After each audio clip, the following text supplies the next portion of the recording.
খবরদার খবরদার, মা বাবার সাথে কখনো খারাপ আচরণ করো না।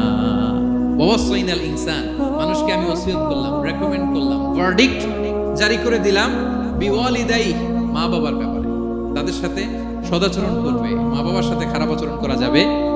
জান্নাতে একটা দরজা আছে, নাম আল আব, বাবা, আর একটা আল উম, মা। যারা বাবা মার সাথে ভালো আচরণ করছে তারা ওইটা দিয়ে ঢুকবে। সুবহানাল্লাহ পড়ে। এক লোক বললেন, ইয়া রাসূলুল্লাহ, আমার মাকে কাঁধে করে কাবার চারদিকে ঘুরিয়েছি, তাওয়াফ করিয়েছি। প্রচন্ড রোদের মধ্যে আমার মাকে কাঁধে করে কাবার চারদিকে লাব্বাইক লাব্বাইক বলে অনেকবার ঘুরিয়েছি।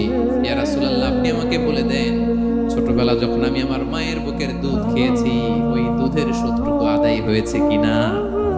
বিষ্ণুই বললেন, কি প্রশ্ন করলা তুমি? লাউ কাতাতা জিলদাক, তুমি যদি তোমার গায়ের চামড়া কেটে জুতা বানিয়ে দাও, চামড়াটা কেটে শুকিয়ে যদি জুতা বানিয়ে তোমার মায়ের পায়ের নিচে দিয়ে দাও, ছোটবেলায় মায়ের বুকের যে দুধ খেয়েছো, একটা দুধের এক ঢোক দুধ